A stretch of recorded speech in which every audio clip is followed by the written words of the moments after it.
Ministro, desde el Estudio Central de América Quito, les saludamos Ramiro Díaz y Jorge Ñacato para hablar sobre un tema que genera expectativa en el pueblo ecuatoriano con el anuncio de una de las organizaciones indígenas y campesinas que se sentó en mesas técnicas con el gobierno a analizar varios temas de interés nacional y que anuncia una movilización a partir de este 15 de noviembre en atención, dicen ellos, de que el gobierno nacional no ha cumplido, por ejemplo, en el tema de condonación de deudas. Señor ministro, ¿cómo se ha manejado este tema hasta el momento? ¿El gobierno logra o no frenar el anuncio de movilizaciones para mañana? Le escuchamos. Buenos días.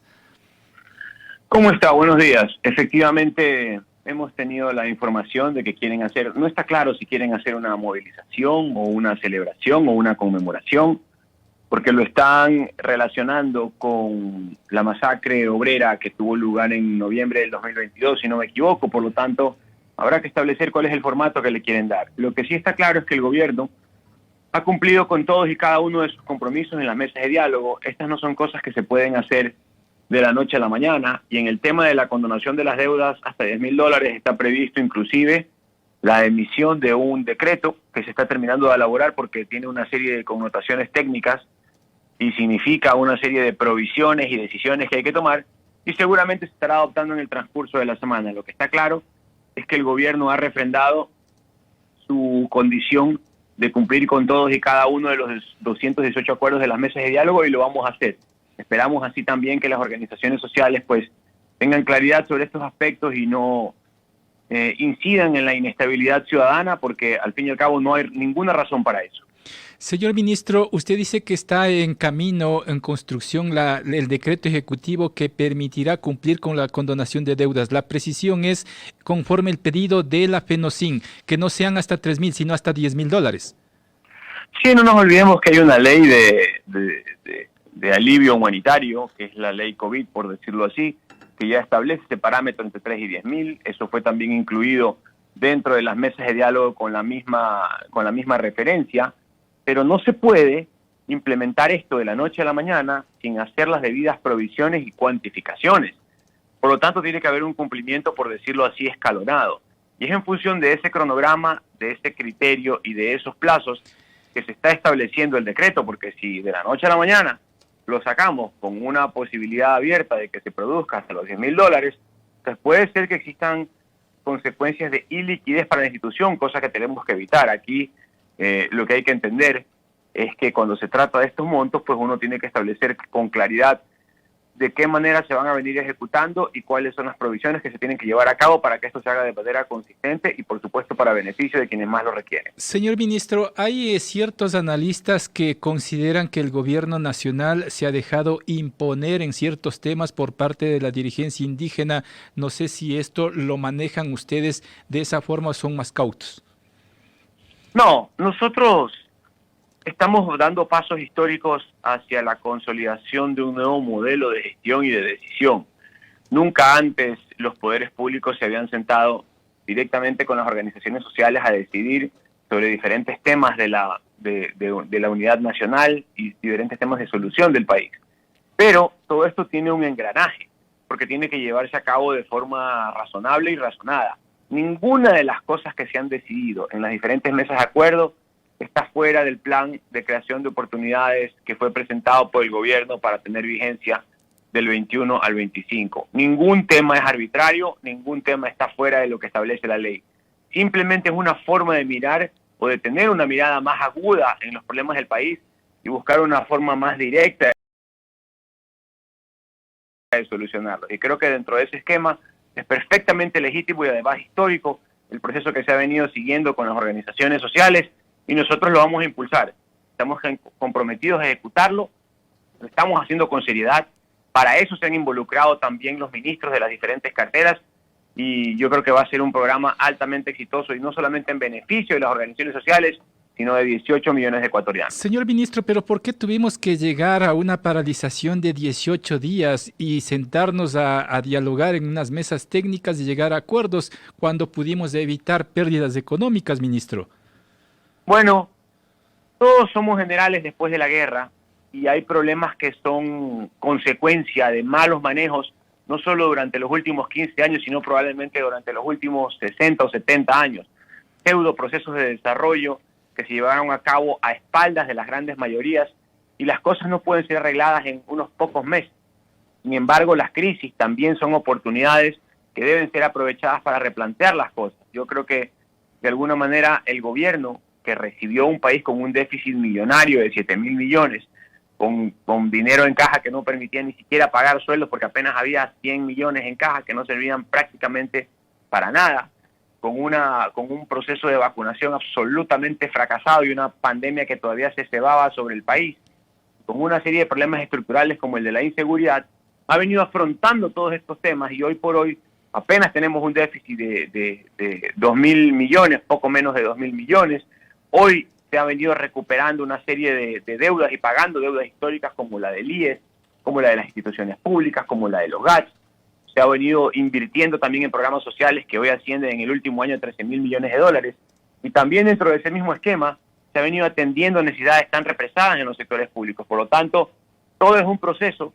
Las cosas es difícil hacerlas de la noche a la mañana, pero nosotros tenemos una claridad de que tenemos que cumplir con el pueblo ecuatoriano bajo el liderazgo del presidente Guillermo Lasso, y lo vamos a seguir haciendo. Señor ministro, muy buenos días. De alguna forma, estos diálogos harán que definitivamente se eliminen estos fantasmas de paralizaciones, porque, claro, se ha mirado con mucha satisfacción los diálogos que se vienen manteniendo, ¿no? Pero la misma FENOCIN de por medio ya planteaba una paralización, la misma CONAIE en algún momento ponía a la expectativa de que si no se cumplen todos los acuerdos, volverían a las calles. Bueno, yo creo que no hay que caer en la necedad. A mí me parece... ¿Aló? Sí, le estamos escuchando, señor ministro. Sí. A mí me parece que el gobierno ha hecho absolutamente todo para evitar paralizaciones. Pero no es que ha abierto sus cartas de forma indiscriminada, sino que con seriedad, con transparencia, con entereza y sobre todo con responsabilidad y liderazgo del presidente de la República, se ha sentado con sus ministros a escuchar las solicitudes de las organizaciones sociales a partir de los 10 puntos que habían sido presentados por las organizaciones, los cuales se los ha atendido en 10 mesas, en 11 mesas que fueron constituidas, incluyendo la mesa de coordinación, y por lo tanto nosotros hemos actuado con responsabilidad. Pienso que ha sido un paso importantísimo para el país, no solamente el proceso, sino también el cronograma de implementación y ejecución, que es el que está avanzando hasta el día de hoy. Por lo tanto, dentro de ese esquema, me parece que estamos avanzando bien, pero insisto, puede ser que haya organizaciones que no se sientan completamente satisfechas con todo lo que ha sucedido, porque al fin y al cabo este es un proceso que tiene que darse en el transcurso del tiempo, pero estamos seguros que el tiempo nos va a dar la razón. Aquí el gobierno ha actuado de forma decidida para buscar darle tranquilidad al país en lo que tiene que ver con las paralizaciones. Pienso que hemos dado pasos importantes en ese sentido, seguramente falta mucho también, pero nosotros creemos que este es un camino sin retorno. Estamos para tomar decisiones, para darle forma a un legado y sobre todo para afrontar esos problemas históricos que ha tenido el Ecuador y poder convertir verdaderamente al país en un lugar donde efectivamente exista la posibilidad de construir un patrimonio, un país de paz, un país de oportunidades. Y yo creo que junto a las organizaciones lo vamos a ir consiguiendo. Señor ministro, ¿cómo entendemos la postura de la FENOCIN hoy en particular cuando otras organizaciones indígenas campesinas como la CONAIE y la FEINE, que estuvieron también en estas mesas de diálogo, no están precisamente alentando en estos momentos una movilización a nivel nacional o a nivel provincial en ciertas provincias, como sí lo está haciendo la FENOCIN? No sé qué pasó entonces con la FENOCIN, si hay algo que de pronto el gobierno y la FENOCIN tuvieron algún impasse. Es un poco inexplicable, cada organización es un mundo, ellos pues toman sus propias decisiones al igual que lo hace cada organización, pero estuvieron ellos en las mesas junto con las otras dos organizaciones y solicitaron cosas e hicieron peticiones al igual que las otras organizaciones, y las decisiones se fueron tomando en función de todas las organizaciones y en función de los 18 millones de ecuatorianos. Ahora resulta que ellos se sienten un poco más insatisfechos que las otras organizaciones. Pienso que a lo mejor están haciendo una valoración del escenario que no se compadece de todo el proceso que se llevó a cabo, pero insisto, nosotros como gobierno tenemos que seguir mirando hacia adelante, tenemos que cumplir con los acuerdos, lo vamos a hacer, los decretos están en proceso, muy probablemente se van a terminar de dar esta semana, así que nosotros tenemos que seguir con la mira puesta en el presente y en el futuro, en el cumplimiento de los acuerdos y en el alivio de condiciones financieras que son difíciles para el país. Esa es la hoja de ruta que tenemos trazada. Obviamente estaremos a la expectativa de lo que decida esta organización y no abandonamos la esperanza de que ellos recapaciten y se den cuenta que hoy por hoy una movilización o celebración o conmemoración de estas no tiene ningún sentido y sobre todo no está justificada por los hechos y por la actitud de apertura, de decisión y de transparencia que ha tenido el gobierno. ¿El gobierno aplicará la ley como corresponde si es que se moviliza el sector de la Fenocin? Es decir, ejemplo, cierre de carreteras, ¿habrá detenciones? Bueno, no quiero anticipar criterios. Primero vamos a ver cómo se van desarrollando las cosas, pero estamos claros aquí que el gobierno va a aplicar la ley con razonabilidad, con racionalidad, pero también entendiendo que el país hoy necesita producir. Hoy necesita tranquilidad, hoy necesita paz y además entendiendo que el gobierno ha hecho todo para que el país pueda estar en esas condiciones. Nosotros vamos a actuar como siempre lo hemos dicho, con serenidad, con firmeza y con aplicación del marco legal sin temor ni favor para nadie. ¿Cada qué tiempo se van a hacer evaluaciones, señor ministro, respecto de los acuerdos de las mesas técnicas que se tiene que hacer un seguimiento en una mesa de cumplimiento? Bueno, hay toda una metodología que ya está armada. Eso es un seguimiento que se está haciendo ya de forma continuada. Hay una mesa constituida para eso. Hay una coordinación que se va a hacer bimensual sobre el nivel de ejecución de los acuerdos. Las instituciones en las diferentes carteras tienen claridad sobre las cosas que les corresponde ejecutar. Nosotros estamos inclusive desarrollando un instructivo desde el Ministerio de Gobierno que le vamos a hacer llegar a las diferentes instituciones.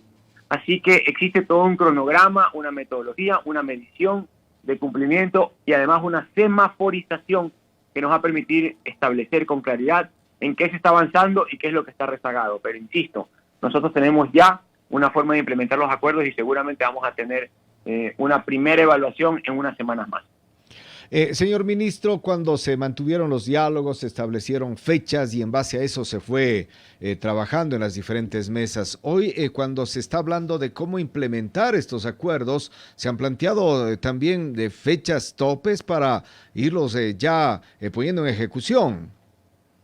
Sí, no nos olvidemos que son 218 acuerdos que están establecidos en 4 categorías. Algunas requieren normativa, otras no requieren normativa, sino acciones. Otras requieren, en cambio, acciones conjuntas con las organizaciones sociales. Entonces hay diferentes categorías de acuerdos que se llevan a cabo con diferentes tiempos. Pero básicamente estamos hablando de un cronograma de ejecución que tiene que implementarse de aquí en los próximos 6 meses. Algunos serán más rápidos, insisto, porque no exigen normativa, sino ejecución de políticas públicas que ya están en marcha. Otros sí exigen la emisión de algunos decretos y alguna normativa, como por ejemplo justamente en el caso de condonación de deudas, y otros exigen un trabajo conjunto con las mismas organizaciones en territorio. Por lo tanto, estamos hablando de un cronograma continuado y secuencial, y aquí lo importante es que las diferentes instituciones tengan claridad sobre lo que le corresponde a cada uno y cuál es la forma en que tienen que ser ejecutados. Señor ministro, hay un tema de preocupación nacional que es la inseguridad y el presidente de la República, Guillermo Lasso Mendoza, ha invocado a la unidad nacional en torno a este tema, pero la pregunta es, ministro, ¿cómo llegar a una unidad nacional con partidos y movimientos políticos que permanentemente están cuestionando en duros términos al gobierno y que de una u otra forma, como se ha dicho en la Asamblea, se pretende desestabilizar al país? Bueno, esa es una gran pregunta. Creo que es una pregunta que se le debe hacer a estas organizaciones políticas que permanentemente están buscando la manera de aprovechar condiciones difíciles para el país y por supuesto para el gobierno también, pero sobre todo para el país, para buscar plasmar sus objetivos políticos que no necesariamente han conseguido en las urnas. Yo creo que eso llama a la reflexión y llama sobre todo a la necesidad de madurez política en los actores y en las organizaciones políticas. Nosotros no somos enemigos de nadie, pero estamos aquí para cumplir un programa y sobre todo cumplir la voluntad del pueblo ecuatoriano que fue expresada en las urnas en abril del 2021. Y lo estamos haciendo con claridad, lo estamos haciendo con entereza y lo estamos haciendo sobre todo a partir del programa que fue aprobado por el pueblo ecuatoriano cuando eligió a Guillermo Lasso Mendoza y el plan de creación de oportunidades para que sea el que rija los destinos del país hasta el 2025. Yo creo que ese es un ejercicio que deben entender las organizaciones políticas, porque esto no es una cuestión ni de capricho ni de obsesión con el poder. Pero es una cuestión de justicia con el país y de respeto de voluntad del mandante, en este caso es el pueblo ecuatoriano. Y eso es lo que hemos venido haciendo.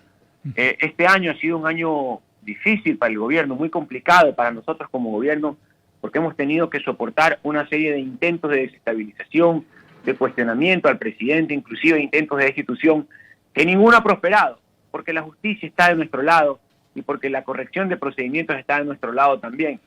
Pero tenemos que seguir avanzando, y en eso sí, hacemos un llamado a las organizaciones políticas para que depongan esa actitud de mirar cortoplacistamente las cosas, y en algunos casos inclusive de su obsesión por el poder, y entendamos que aquí hay problemas más importantes como la lucha contra el crimen organizado transnacional, que es la que verdaderamente nos debe convocar y en la que estamos poniendo todos nuestros esfuerzos para poder solucionar. ¿Usted como vínculo político del Ejecutivo, señor ministro, ha hecho acercamientos o ha habido reuniones con estos partidos y movimientos políticos que cuestionan la política de seguridad? Reuniones uno a uno, no. Reuniones como organización política en el marco, por ejemplo, de la Asamblea, sí. Nosotros no hemos dejado de coordinar algunos temas con la Asamblea. Hay, por ejemplo, una mesa constituida del Legislativo con el Ejecutivo. Existe la voluntad de presentar el proyecto de ley de inversiones que ya fue aprobado por esa mesa técnica, y en función de eso nuestra interacción es permanente con la institución. Lo que sucede también es que ellos parecerían en ocasiones estar agazapados para buscar la manera de aprovechar determinados escenarios, y eso no está bien. Yo creo que es en función de esos criterios que tenemos que tomar decisiones.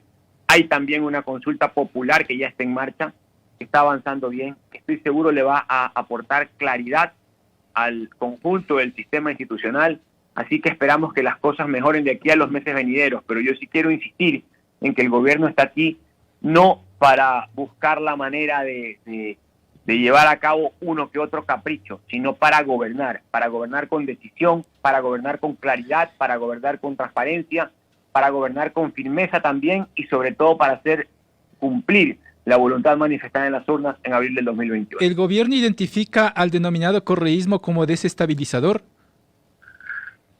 El gobierno está consciente de que ha habido actores políticos que han buscado pescar a río revuelto, entre esos el correísmo, que por ejemplo intentó un proceso de destitución cuando el país estaba en medio de una serie de marchas y de conflictos y de movilizaciones, como fue en junio del 2022. Nosotros no olvidamos los hechos pasados ni los hechos de la historia, pero tenemos la obligación de seguir adelante, actuar con justicia y tomar decisiones en función de los 18 millones de ecuatorianos, y así es como lo vamos a hacer. Perfecto, con eso me quedo, señor ministro. Sé que tiene una apretada agenda de trabajo. Le agradezco mucho por su tiempo. Buen día.